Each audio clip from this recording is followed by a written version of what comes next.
21. septembrī Torņakalnā vienības gatavē 24 Rīgā norisinājās vērienīgs ielu mākslas festivāls Street Art Slam. Tā laikā uz 85 kvadrātmetru plašas mūra sētas pie kādreizējās Rīgas eļļas spiestuves 8 stundu laikā tapa 8 žūrijas izvēlēti lielformāta mākslas darbi par tēmu Māju sajūta. Bija uzdevums tā mājas sajūta, un man baigi tā nebija jāmeklē. Tas ir mans rasnais kaķis Pēters, garajā vārdā Pēters. Un, jā, ka viņš ieritinās kaut kur uz tevis, tad uzreiz ir tāda forša sajūta. Vai šis ir pirmais ielu mākslas festivāls, kurā piedalīts? Es no Liepājas atbraucu. Un jā, sēžot autobusā, stress bija nevis tevi, bet tur kaut ko. Es apkopoju visas tās lietas, kas man asociējas ar mājām, ko es mājās daru. Jā, un tad es arī centos to visu kaut kā simboliski iekļaut vienā kopējā ainavā. Tā ir drošība, siltums, kaut kādas lietas, ko es mājās daru, kaut kādi hobiji, mani māju dzīvnieki, mani augi, kurus es aizmirstu apliet citreiz, bet jā, un tad iedomājos par vienu lietu, ko mēs ciemos nedaram, mēs parasti neejam vannā.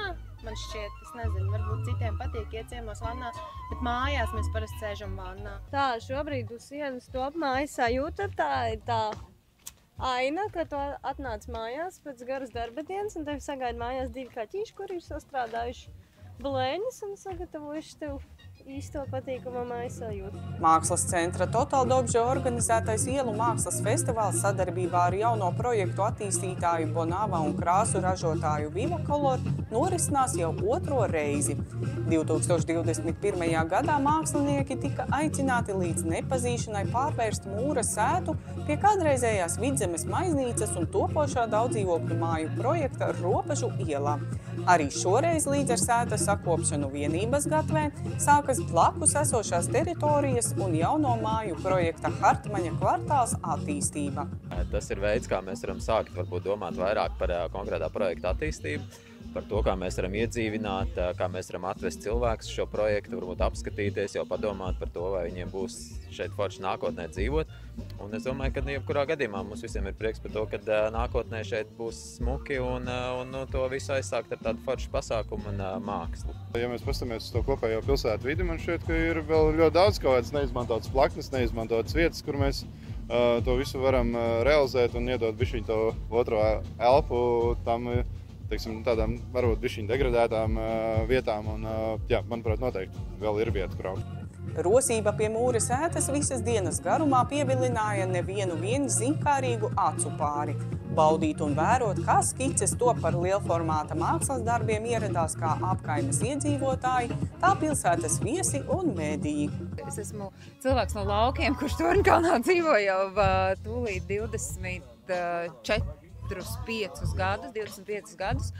Un man tiešām ir prieks par to, ka tā teritorija šeit tā apkārtnē sakopta tiek pamazām. Un šis ir viens no tādiem lieliskiem piemēriem, piesaistot radošas personības. Mēs varam to vidi uzlabot gan ciemiņiem, gan apkārtnē.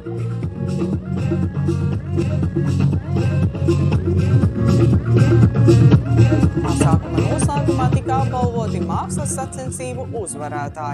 Bonava speciālu balvu 600 eiro apmērā saņēma mākslinieci no Valmieras Ieva Gertnere jeb Finka.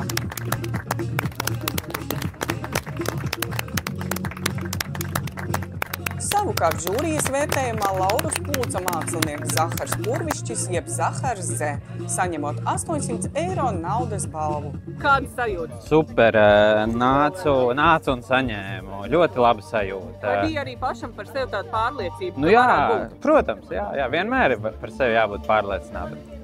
Jākrāso arī droši vien dzīvojamās mājas un to fasādes, ne tikai sētas vai žogi, bet kaut kas lielāks un nopietnāks arī. Cilvēks redz, kādā laikmetā viņš dzīvo, ar kādi ir cilvēki viņam apkārt, ko viņi dara, ko viņi zīmē, vizuālā valoda, mūsdienu un tā tālāk. Tas ar jebkuru mākslas vai dizaina darbu. Tomēr uzvarētāji ir visi, uzskata mākslas centra Total Dobže vadītājs Kaspars Lielgalvis un cer, ka ielu mākslas kustība Latvijā turpinās augt un attīstīties arī nākotnē. Es domāju, ka viņiem tas ir arī kaut kādas jaunas durvis uz kaut ko. Viņi ir sevi atklājuši kaut ko jaunu, un noteikti viņiem tas pirmkārt deva pašapziņai kaut ko, un es domāju, ka atvēra arī kaut kādas jaunas durvis jaunām idejām, saviem darbiem. Tomēr ar pasākumu viss nebeidzas. Ik viens aicināts balsot par savu favorītu attīstītāju Bonava lapā sociālo mediju platformā Facebook. Visvairāk atbalstu guvušā darba autors saņems skatītāju balvu 400 € apmērā.